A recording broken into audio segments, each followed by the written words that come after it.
This is Growth Guide. I'm your host, Bryan D'Alessandro.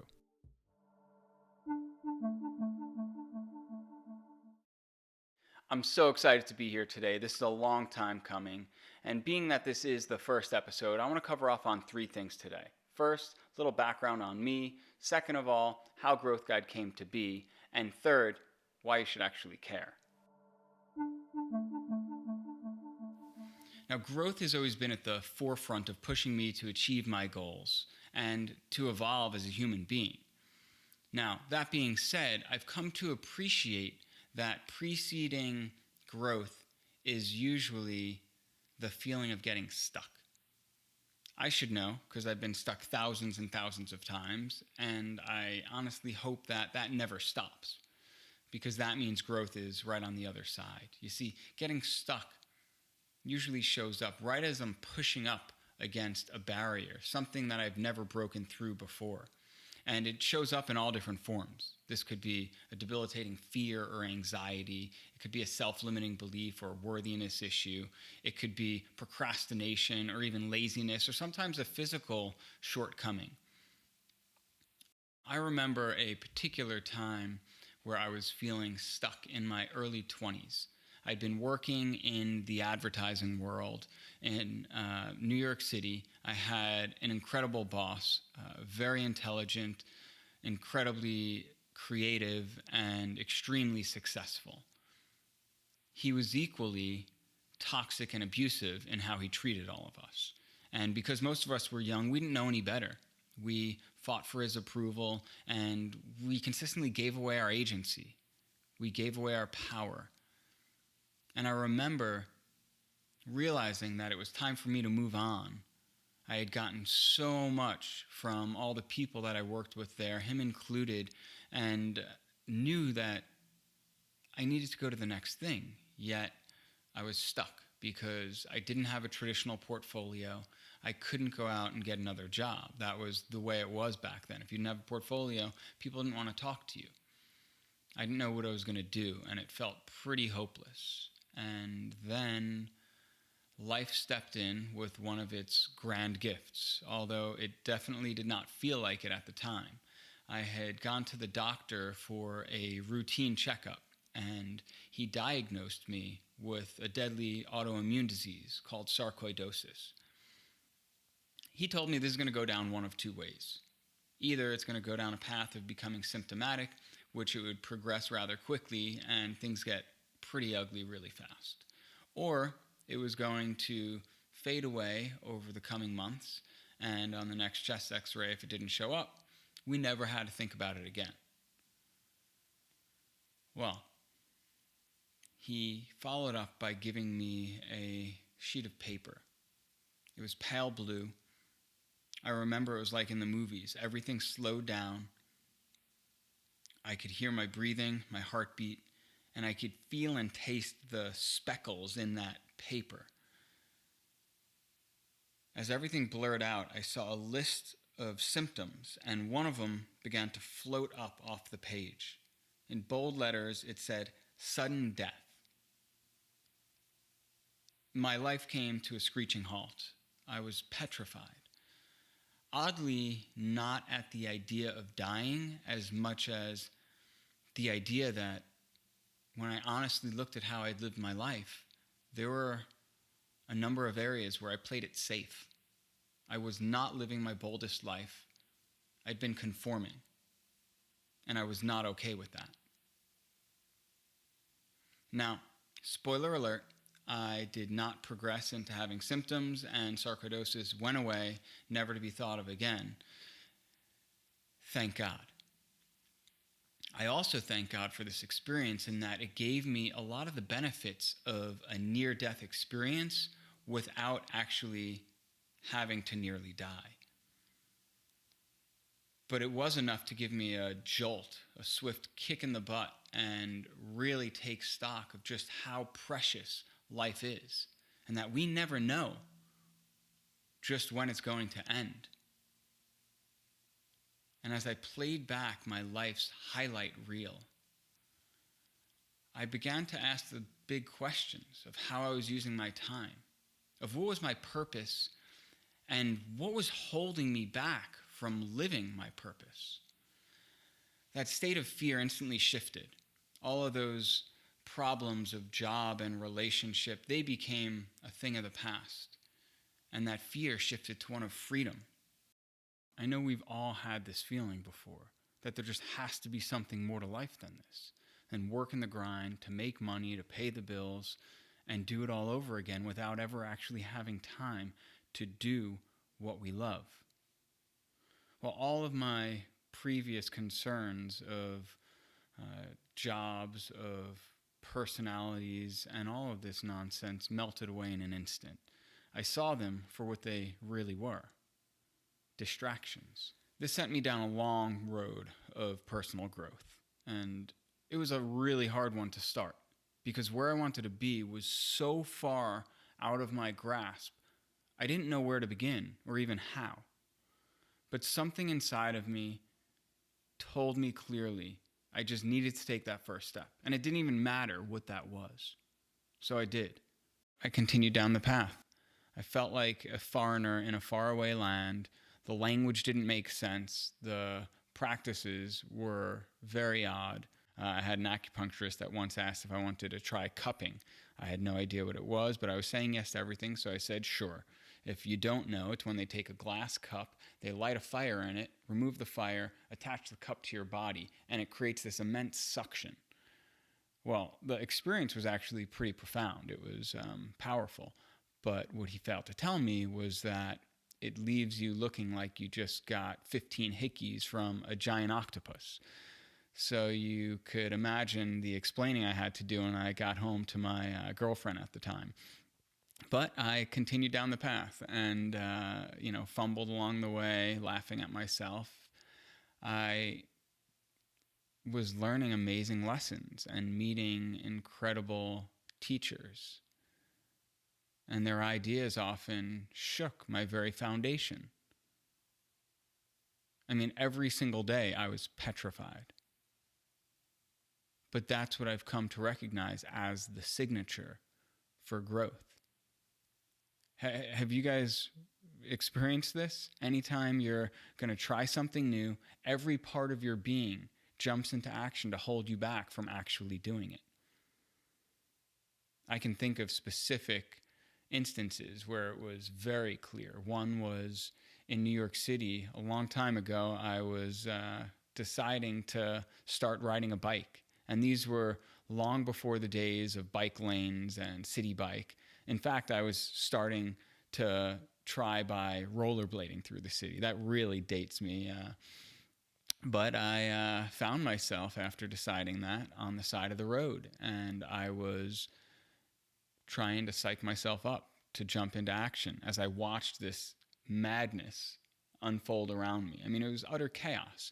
You have huge Mack trucks barreling by. You have taxi drivers that are lunatics. You have pedestrians not paying attention to anything at all. You have the commuters, the bridge and tunnel crew that just don't know how to drive in the city mostly. And then, of course, you have the delivery bikes and the messengers who are a breed of their own. I mean, the whole thing was like a cross between the Wild West and Mad Max. Yet I convinced myself against my body and mind's better judgment to just jump into action. Still terrified, but I jumped into the flow. And when you do that, you have two choices. You either get eaten up by it or you adapt, right? Adapt or die. And that was it. And I quickly started to feel that fear shift to excitement and then exhilaration. And to the point where, within a week, I couldn't even remember being afraid of it. I was just so amped up by getting into that flow and feeling like I was a part of it.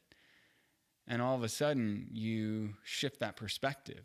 And there's a really funny relationship about when we push ourselves versus when we cop out or, convince ourselves in all of our ration and logic that we shouldn't. I've done this in so many ways, and I remember another time I decided I was on a hike and I saw people jumping off this cliff. And I was like, that's terrifying. I'm going to do it. And it wasn't even a particularly high cliff, but everything in my body said absolutely not.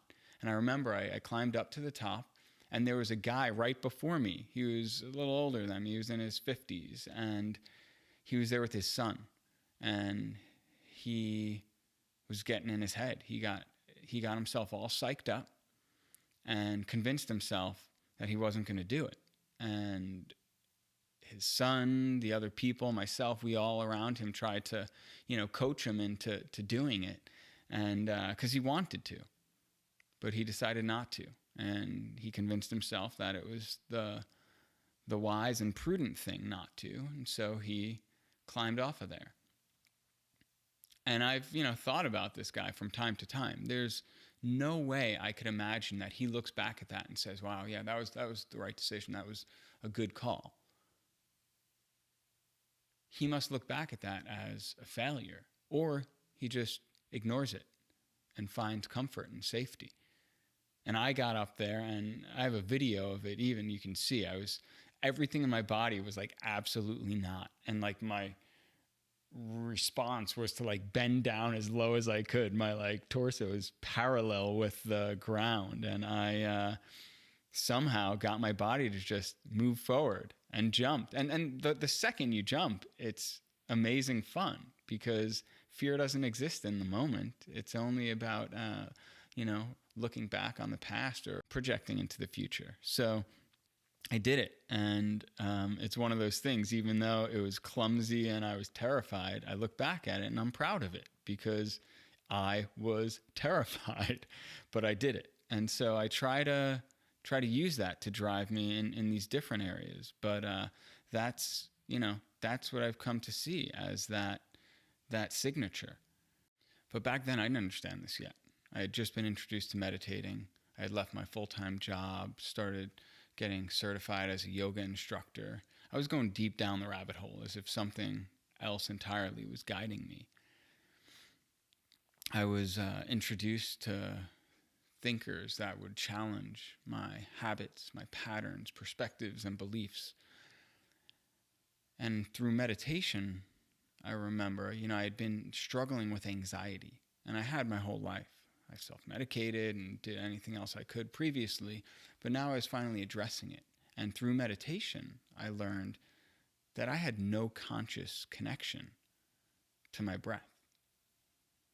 And learning this really shook me at my core, that over this basic, foundational human aspect, I had no control.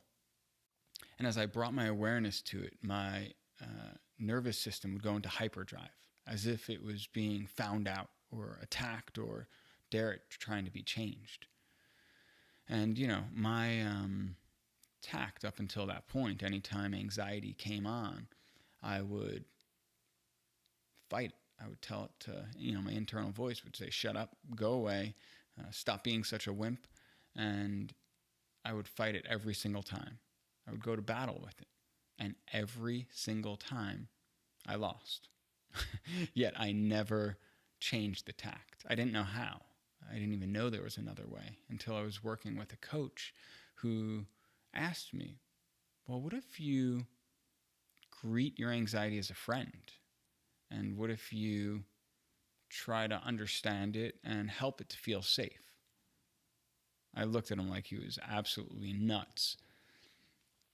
But then, oh crap, I realized that my approach not only wasn't working, but all along it had been reinforcing this anxiety and making it stronger and stronger and stronger.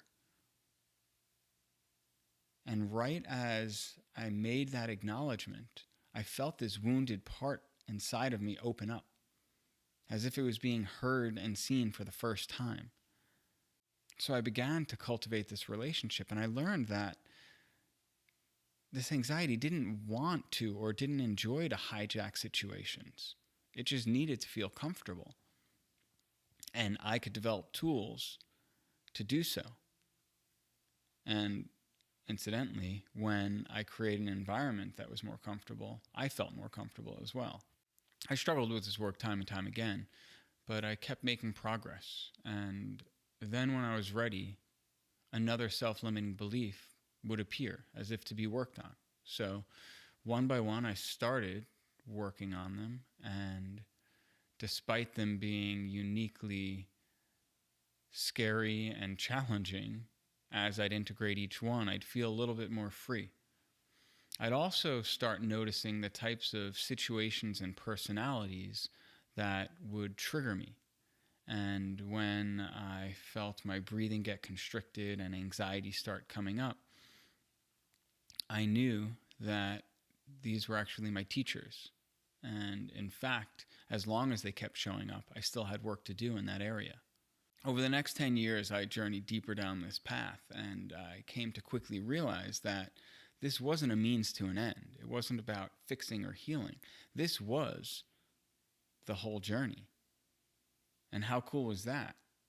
It wasn't about getting fixed or healed. It was about leveling up. And every time one of these challenges was overcome, you were introduced to a whole new circle of ideas and people that were operating at a higher level.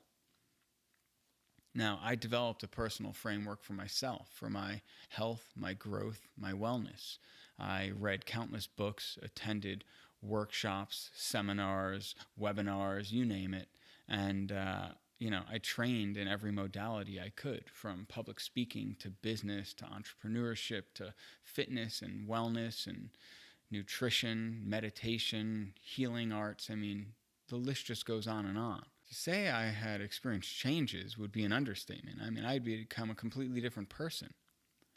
I had rewired my thinking. I had rebuilt my body and was conscious and aware of everything that I put into it. Look, I was hooked. Eventually, I launched a few businesses. I began teaching and coaching and hosting webinars and workshops. I mean, it was clear. Needless to say, I was and still am a growth junkie. Growth Guide was born out of a series of insights that I've picked up along the way. One of them is that when I'm walking the path with curiosity and my core values intact, the world seems to conspire in my favor. I don't know another way to say it. Things happen that otherwise wouldn't. I find myself with people and situations that forever change me as a person, whether it be in business, in health, or in my mindset. I'm a firm believer that we create our own realities.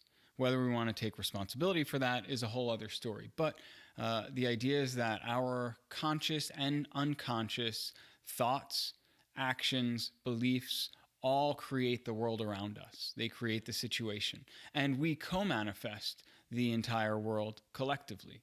I mean, I once manifested a chance encounter with Nikki Vreeland. This is totally random, but that makes it that much better. It was literally the day after I watched a documentary about him called Monk with Camera. Check it out. He's the son of Diana Vreeland. She was the editor at Vogue way back in the day. Think of her as like the OG Anna Wintour. And he was a very successful budding photographer. He was an apprentice to Richard Avedon and to who's the other one? Irving Penn. I mean, the biggest names in the business at the time. He had everything going for him, all the resources at his fingertips. Yet one morning he wakes up and decides he's going to denounce all of his physical things and go to a monastery to become a monk. So, awesome documentary. Anyways, the day after watching that film, I decide, partly because of the film, that I'm just going to take it easy that day. I'm going to just go to the park and have no plans. And so I'm sitting there taking in the sun, and out of the corner of my eye, I see this glimpse of crimson and saffron-colored robes. And in a moment, without even seeing a person, never mind him, I knew it was him. I knew it was. And then surely enough, who walks into the park? It's Nikki freaking Vreeland, the day after I watched this documentary. But how could that be possible? This guy lives across the world in India in a monastery. And then I go on to tell myself, okay, you know what? Be cool, play it cool. Don't go over to him, give him his space. If you're meant to meet him, it'll happen. And then I'm sitting there laughing at myself like, this guy lives across the world and just manifested here. That's all the reason to get off my butt and go talk to him. And that's always been a lesson I look back at, right? I mean, fate puts us in a situation. It's still up to us to take action. And so I did. I walked over to him and I introduced myself, and I said, I didn't want to be pushing. So I said, look, if you're ever in New York City and you have some free time, I would love to sit down and just chat with you. And he looks over to his Rinpoche. He's a very, very senior guy in Buddhism, and he excuses himself from him. That's his teacher. And he says, now's a great time. And so we go over into the corner of the park, and we sit for over an hour, though it felt like longer. And we spoke about all things. He asked if he could photograph me. I asked if I could photograph him. And this came at an incredible time because I was in the middle of reflecting on my photography. That's what I studied in university. And I was trying to find the place for it in my life. And so the fact that he manifested right there, stepping off of the screen, it was more than a coincidence. What was it beyond that? I can't say. But what I've come to recognize is that when those things arise, there's something more at play. And the more that I'm in alignment with my values and with the surroundings, the more these things happen. Something happened there. And it's not the only time. Another time when I was launching my values-driven branding agency, The Humans, I was grappling with a concept. And one of the guys I was really looking towards as a thinker at the time was Simon Sinek. And lo and behold, I go to a small cocktail party over the holidays. I mean, there were less than 20 people there. And like tunnel vision, I see the door open. And who is it? Simon freaking Sinek walks right in the door. And nobody else, I'm looking around like, does anyone else see this? No one knew who the heck he was. So I got to spend most of the night with him just chatting about all things. Another example that something bigger was at play. And the timing was perfect too. Another time I was in Borneo. I had been doing a little, trek there. And I decided, I don't know, I just had this feeling like I really want to connect with an orangutan. Like I just want to play with one. And I, was a little crushed when I learned that the part of the island I was staying on was not home to orangutan. So, anyways, the next day I was, or maybe a couple days later, was going to the zoo with my family. And before I knew it, I landed myself on stage competing against Mowgli the orangutan in a coconut opening contest, which I won. But the important thing here was, in front of 100 or 200 people, I don't even know, this whole experience happens, and afterwards, I'm able to connect with Mowgli, to hold hands with him and touch his face, and it was just like, what is going on? Again, these are the things that, when I'm aligned, something larger than me is stepping in. And I've come to love that. I've come to listen to it.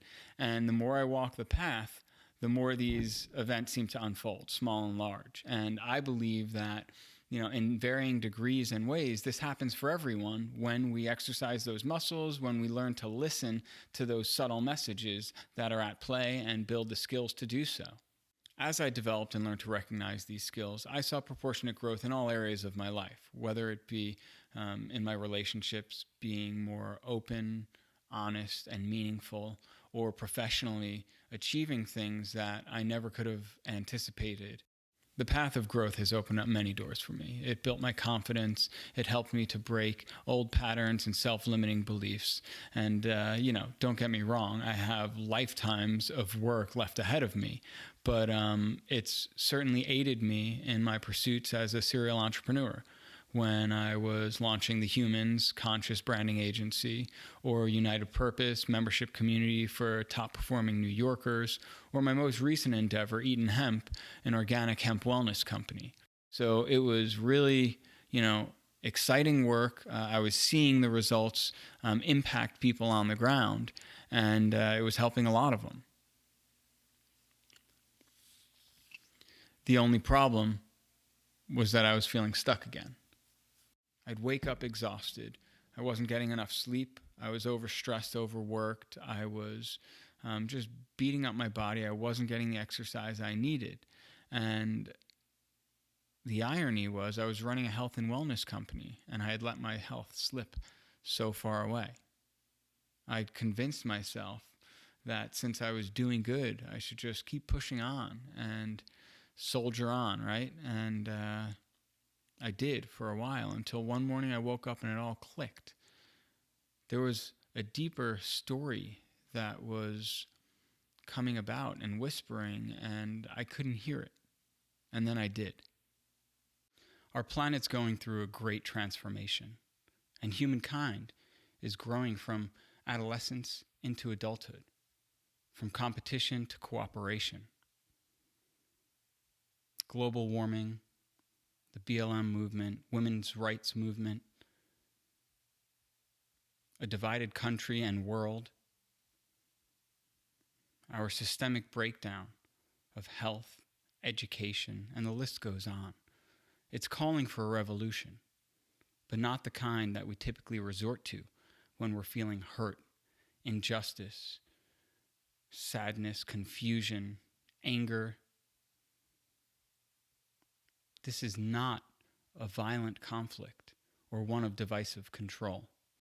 This is a revolution within, a transformation or coming of age, a rebirth of thoughts, of values, of feelings. For so long, we've looked to others to give us a sense of freedom and fulfillment, whether it be a degree, a bank account, or a like on social media. It's not about our titles or even our careers. It's not about some version of success that's been scripted for us and always dangles a carrot telling us that if we get that, once we get that, we'll be enough. It tells us that there's winners and losers. Well, that's a load of crap. Deep down, I've never felt any better after reaching one of those goals. And I've always felt defeated when I saw the next carrot dangling. Because this isn't growth. That's enslavement. The game isn't even about feeling better. It's about getting better at feeling, and feeling all the feelings in their raw and vibrant truth. To feel loss, to dig a hole of grief, to feel worthy of happiness when it graces us, to feel into our anxiety and our fears, and cultivate relationships with all these feelings.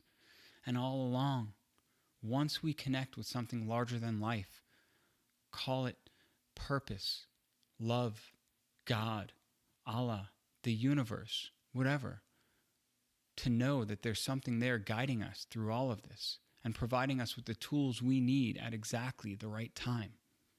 So what if you rewrote your version of success? What if it wasn't about the human or egoic accomplishments? What if it was about the evolution of spirit, how we show up in the world? What if it was measured by the size of our vulnerability, of our honesty, of our bravery? What if the game was about breaking cycles of unhealthy and unhappy thought patterns and behaviors? If that was the measure, what would the balance be in your account? This is the revolution I speak of. One in the name of truth. One that has many walking the path with many forms of support that come along the way.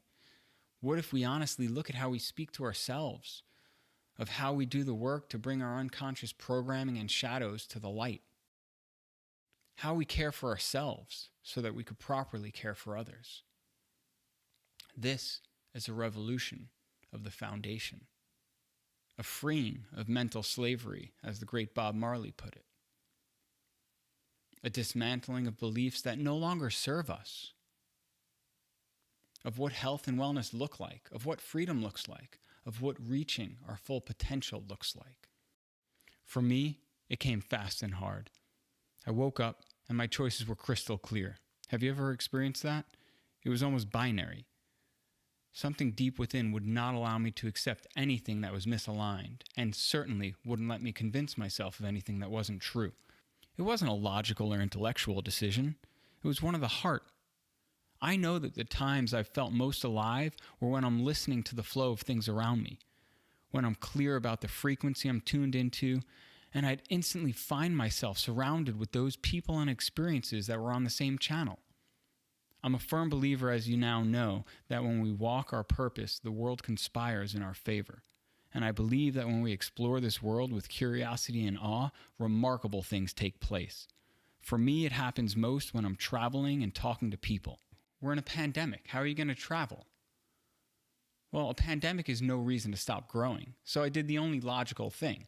I bought an RV, I gutted it, and I turned it into a mobile podcast studio. And Growth Guide was born. So why should it matter to you? I'll be taking it on the road to some of the most fascinating people I know with some chance encounters along the way. I've come across some real gem teachings that I want to share. The goal is simple, to pull back the curtain and dive into the unknown, questioning everything in the name of truth. I'll be using all of my acquired skills and relationships as an entrepreneur, health junkie, and seeker. We'll meet with some of today's top minds. Topics will range the gamut from entrepreneurship to shamanism, wellness to unified field theory, creativity to longevity, and so much more. I'll always look to leave you with powerful takeaways that you can put into action to help you live a more meaningful life. Unbuckle your mind and open your heart. It's grow time.